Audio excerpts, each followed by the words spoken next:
Si tu souhaites me soutenir, n'hésite pas à t'abonner à la chaîne. Tu peux aussi activer la petite cloche, comme ça tu auras accès à toutes mes vidéos. Tu peux aussi me rejoindre sur Twitter et suivre quotidiennement mes analyses techniques. Je te mets tous les liens en description. Bonjour à tous, très content de te retrouver aujourd'hui pour une nouvelle vidéo sur Bitcoin. Dans cette vidéo, on va faire deux analyses techniques, donc une en daily et une en H2 sur Bitcoin. Ça te permettra d'avoir une vision et court terme et une vision long terme du marché. Ok. On va aussi voir un petit peu l'order flow pour un petit peu le sentiment sur les niveaux actuels. On a également des news, on va parler un petit peu de fonda. Hier, on a eu le FOMC qui s'est exprimé sur l'inflation américaine. Elle est mauvaise, on va commencer par ça. Donc les taux d'intérêt sont maintenus, l'inflation est toujours là. Donc on n'arrive pas à diminuer l'inflation aux États-Unis. Pourquoi je te parle de ça? C'est parce que plus les taux d'intérêt sont élevés, moins on a de liquidité dans les marchés et moins ça fait nos affaires. Ok. Et au contraire, plus le dollar index va se solidifier, va se consolider. Parce que forcément, les taux d'intérêt ont un effet déflationniste sur le dollar et ça forcément, ça va plutôt inciter les institutions, les banques, les traders à aller se réfugier dans des risk-off plutôt que sur des risk-on. Quand tu es dans une période inflationniste, tu vois le gold prendre de la valeur, tu vois le dollar prendre de la valeur et puis tu vois tes actions se faire déglinguer. Pour l'instant, les actions se font déglinguer et Bitcoin se fait déglinguer et tant qu'on n'a pas de baisse des taux, c'est prévu pour la fin d'année. J'ai plutôt un biais baissier sur les indices. Ok. Donc voilà, donc ça c'était la news, hein, tu pourras retrouver ça sur internet, FOMC, tu peux taper ça sur Google. News économique, je t'invite à lire tout ça, c'est hyper intéressant. Je le répète, dans le CT français, je vous vois pas assez sur la macroéconomie mondiale, sur la géopolitique, etc. Et du coup, vous regardez que Bitcoin et vous comprenez pas certains mouvements, alors que certains mouvements s'expliquent. Ok. Celui-là s'expliquait, cette correction-là s'expliquait aussi, tu vois, par exemple. Ok, donc on va commencer tout de suite l'analyse technique. Pas de blabla.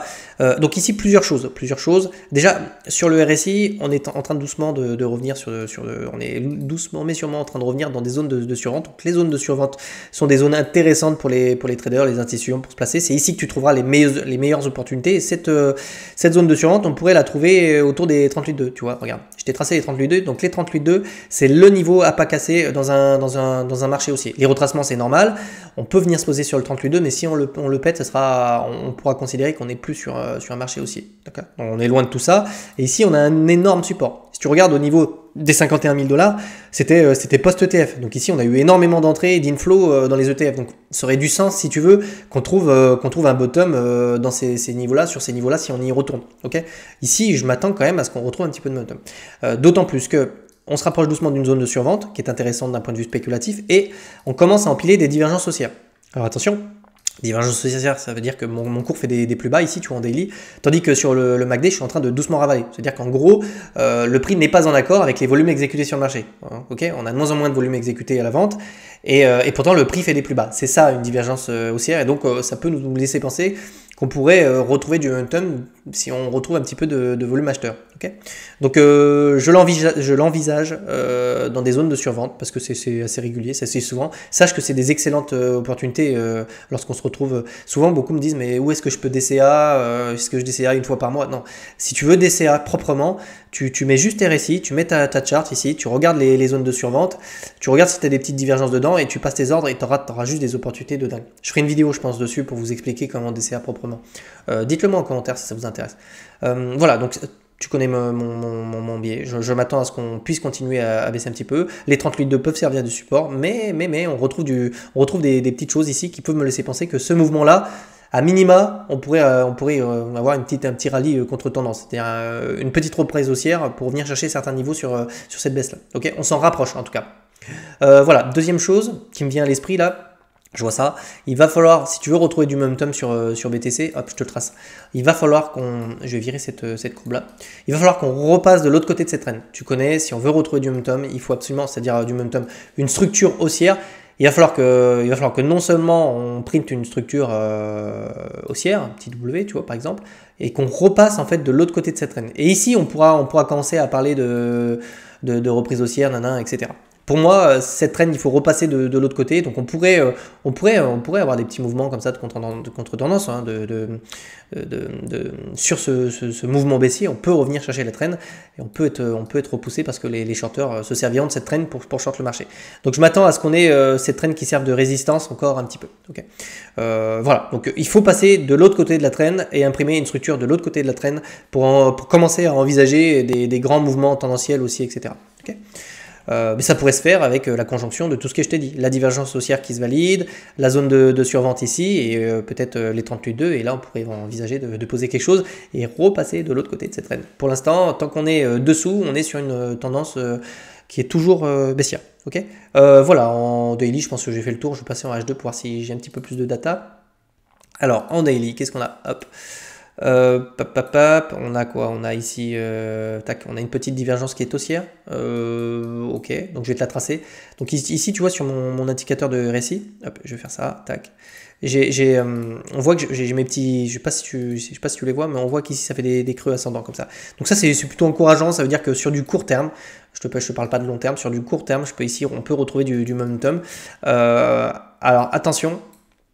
Si on a du long sur ces niveaux-là, en fait, moi, si je devais prendre une position, ce que je vais surveiller, c'est un fake out de ce W là, par exemple, hop, on revient chercher le W, on le réintègre, on vient mettre un dernier petit coup de couteau. Ici sur les RSI, on vient imprimer, on retourne en zone de survente. Et ici, en fait, la petite divergence haussière que j'ai, elle se transformerait en grosse divergence haussière. Et là, j'aurai mon setup pour venir long sur ces niveaux-là de survente. Okay, donc moi, je vais sûrement surveiller ça. Là, j'ai peu de conviction dans ce mouvement-là. J'aime pas les structures, etc. Donc, si vraiment j'ai un dernier petit coup de couteau et que j'ai une divergence haussière sur mon RSI, là, moi, je rentrerai en long. Pour le moment, j'ai peu de conviction sur ce mouvement-là et il y a je vois plus de long que de short. Donc, du coup, moi, ça me convient pas. Voilà. Donc, sinon, quoi qu'il arrive, ici, tu as une petite divergence. Donc, si on devait reprendre un petit peu le momentum, dans un premier temps, on pourrait envisager le niveau des 38,2. Voilà. Donc, dans un premier temps, déjà un retour au niveau des 60 000 $. Et ensuite, on verra pour faire des targets plus loin, plus hautes.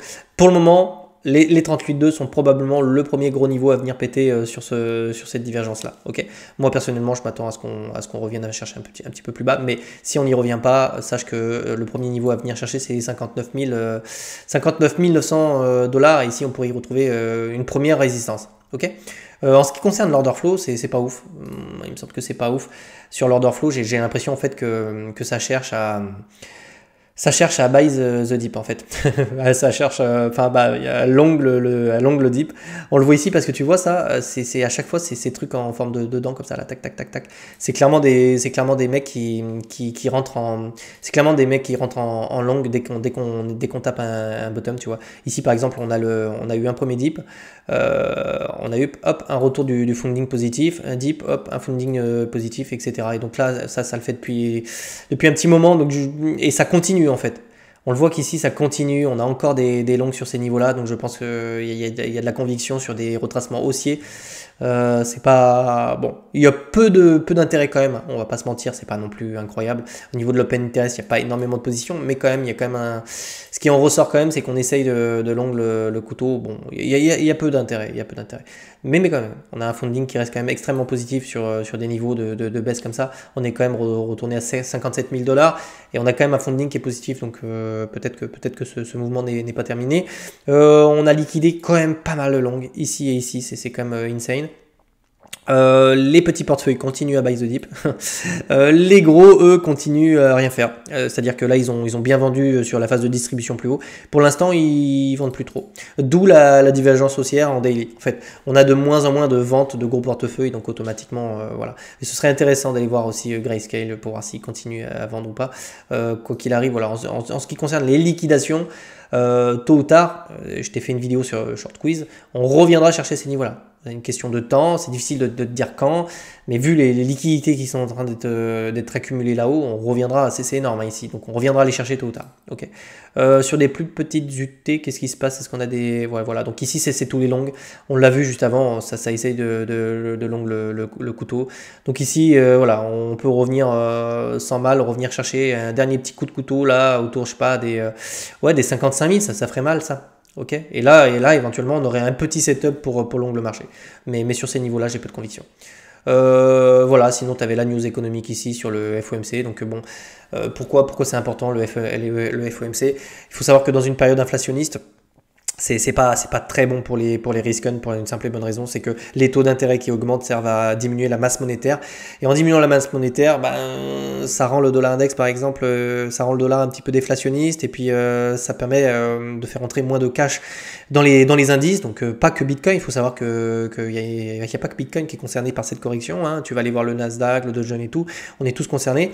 Par contre, tu vas aller prendre des indices comme le gold, etc. Eux prennent de la valeur, parce que dans une période inflationniste, eh bien les institutions, les banques, elles préfèrent se réfugier dans des valeurs refuges, et elles préfèrent éviter les index à risque, etc. D'autant plus qu'on avait pas mal de divergences et des macroéconomies quand même pourries entre la guerre et les taux d'intérêt qui veulent pas baisser.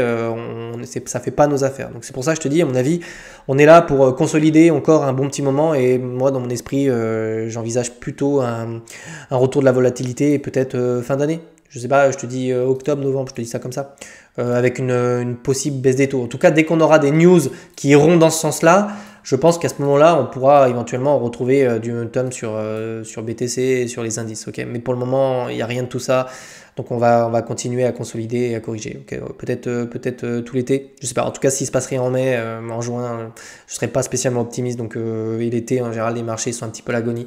Donc je m'attends à pas grand chose jusqu'à septembre-octobre. Okay, on pourrait peut-être avoir cet été une réduction de la volatilité avec une longue période de consolidation. Peut-être, pourquoi pas, autour des 38,2, et on aurait de bonnes raisons de commencer à retrouver de l'espoir pour retrouver un ATH en fin d'année. Okay, bon, je pense que je t'ai fait un bon topo. On continuera à mettre ça à jour. Je te ferai un live ce week-end.